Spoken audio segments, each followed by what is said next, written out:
got 2 hours. It's been a busy week, and you had the story, and I peeled back the curtain a little bit yesterday that, I had just a vague idea that you had something significant.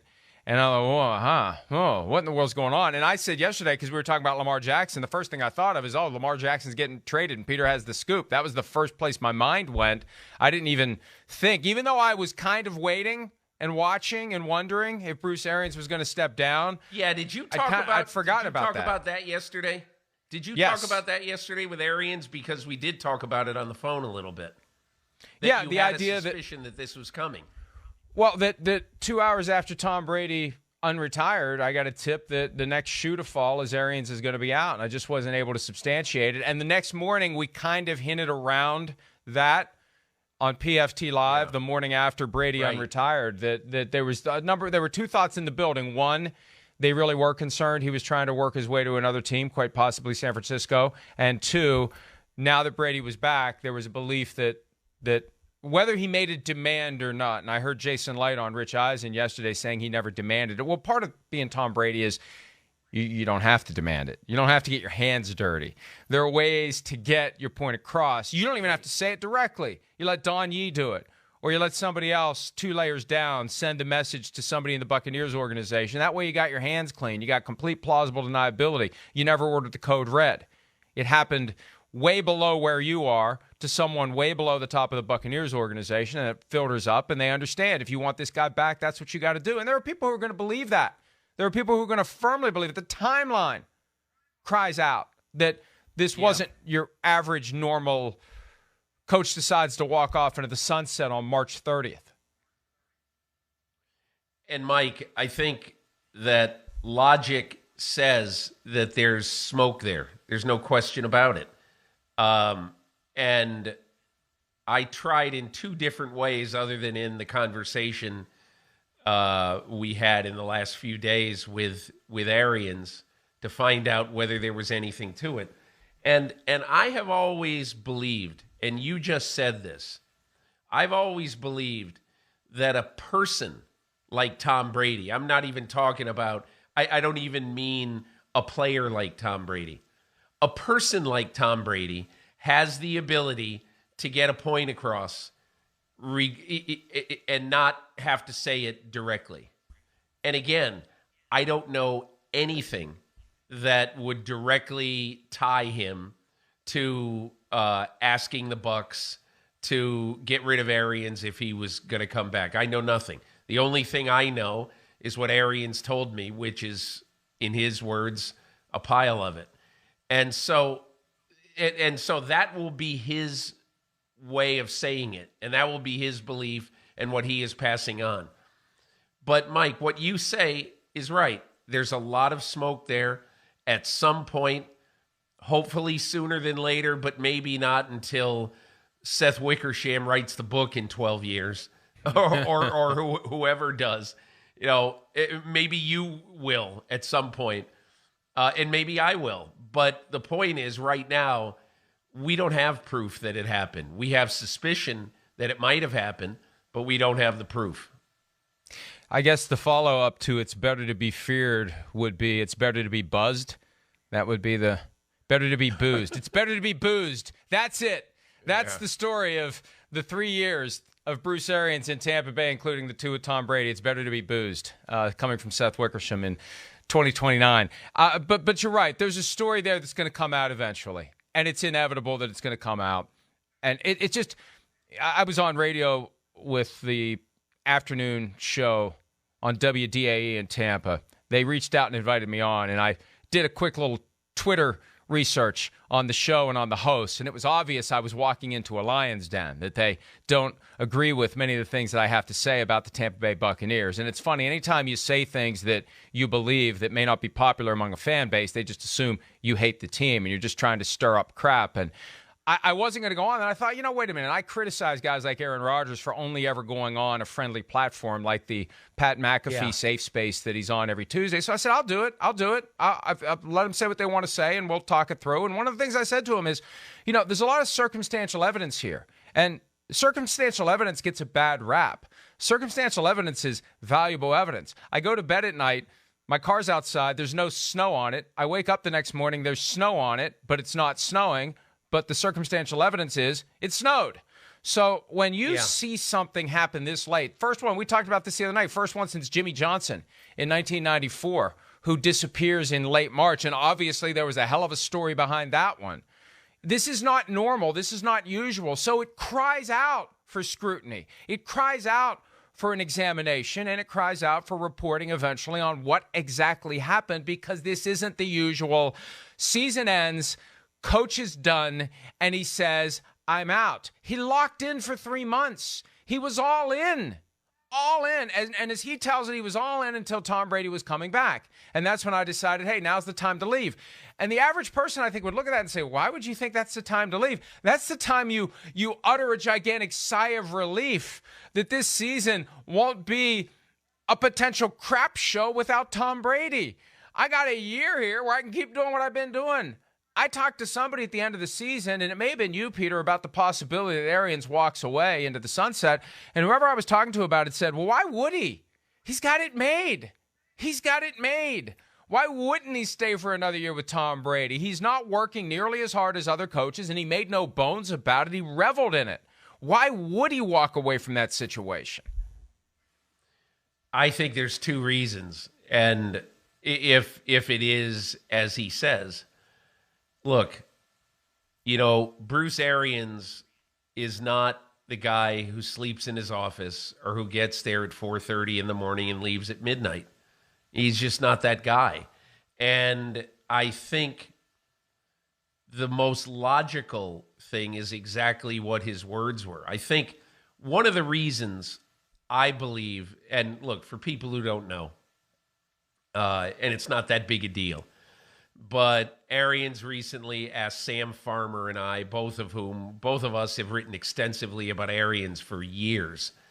And he asked us if we could keep something quiet for a while, he would let us break a story.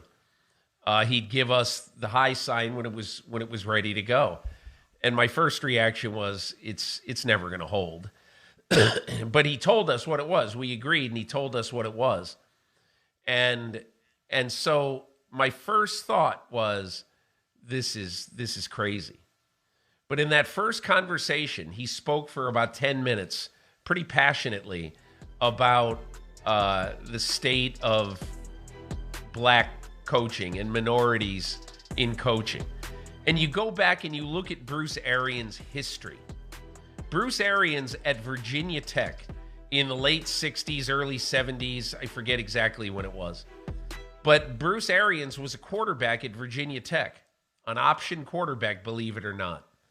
And his roommate in college was the father of Tiki and Rondé Barber, the eventual father, who's a black man. And so, and which in those times, in those days, in the South, was pretty rare. And if you look at his coaching staffs over the years, they were always populated, with more black coaches than, were the norm in the NFL. And he said one thing when we were first talking about it. He goes, listen, if I give Todd Bowles the team with Blaine Gabbert and Kyle Trask as the quarterback, and he goes 6-11, or he goes 7-10, and then next year is just as bad, and they're on this perpetual search for a quarterback, Todd's going to get fired, and his second chance, he will not succeed, and he'll never get a chance again. And it's just, he said, what opportunities do black coaches get? Most of them crappy. And he said, so in this particular case, when Brady came back, I said, now is the time, because now Todd Bowles is going to have a chance this year to win a Super Bowl. Maybe he will, maybe he won't, but now he's going to have a chance. And Mike, that's the one thing about this story. I texted Jonathan Jones of CBS Sports yesterday and said, I thought you wrote a great column. And his column, in essence, was, look, I don't know what happened with Brady and whether he strong-armed Arians out of there. I don't know what happened. But let's not forget the significant thing in here. at a time when the NFL is crying out for more minority representation on coaching staffs and as head coaches. At that time, here's the guy who has been the godfather of that. So let's appreciate what he's done. And that's that's how I felt when I wrote the story I wrote the other night. And Peter, one thing I said yesterday that just kind of occurred to me as Chris Sims and I were talking it through, and I need to write this at PFT. The league would be very wise to get Bruce Arians involved in the broader efforts to get owners to think differently and to act differently. And who better than Bruce Arians to walk into the room full of oligarchs and tell them like it is? Who better than him?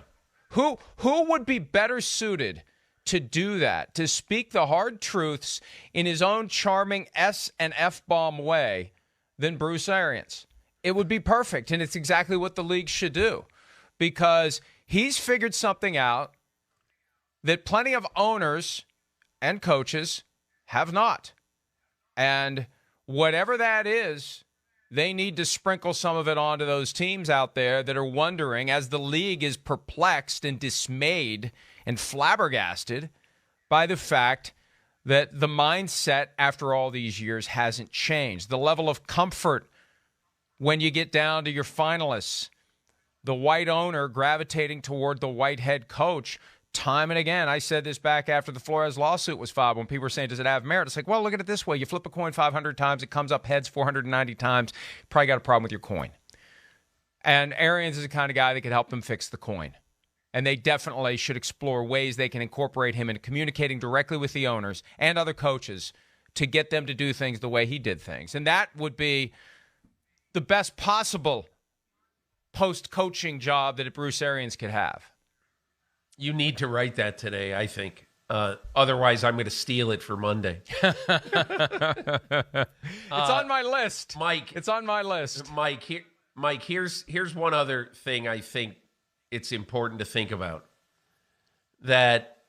So it was very interesting at the NFL meetings, and I am going to pat myself on the back here because about 6 weeks ago, I wrote that the NFL needs to mandate that every team have a black or minority coach who touches the quarterback, who has something to do on the coaching staff with the quarterback. And I'm not talking about quality control, get the coffee, mimeograph, and I'm exaggerating that you don't mimeograph anymore, but, make copies of the game plan. But, not that, okay? I'm talking about sitting in meetings and being around the quarterback and the offensive coordinator every day. And the role could vary, and voila, 6 weeks later, the NFL does exactly that. But what they did also in there, which I think a lot of people are sort of ambivalent about, is they included women in that little codicil. And now, the rule basically reads that every team has to have on its offensive coaching staff a person who is in the room, as these decisions are made, as game plans are formulated, blah, blah, blah. And it's either got to be a minority or a woman. And Arians was big on that because he said, I didn't even put this in the story, but it was funny. He said, because, he had 11 black assistant coaches, on his last staff in Tampa. 11. I mean, that's almost half the coaching staff. And then he said, it was almost like an aside. He goes, and I just did the women because I put the women on our staff because I think they deserve it. I think it's wrong there aren't women coaching in the game. And he said the two women that we have are really, really good. And one is the assistant strength and conditioning coach. One is the assistant D-line coach, Lori Locust. I always mispronounce the strength and conditioning coaches, and I apologize to her for that. But Arians also thought that was important because it is, in essence, the way of the future. Who knows if there will ever be, in our lifetime, a woman offensive coordinator, but Arians has talked to me about this before. He goes, these women understand that everybody's going to be skeptical about them. That, oh, they can't do the job. So they have to be over-qualified. They have to know more about the game than a man does, because everybody is going to be looking at that and putting out the little trick questions for him and all that. And so I think he ought to be, recognized for that as well. Hi, I'm Mike Tirico, and thanks for watching. Make sure to hit subscribe for the latest news and highlights from NBC Sports.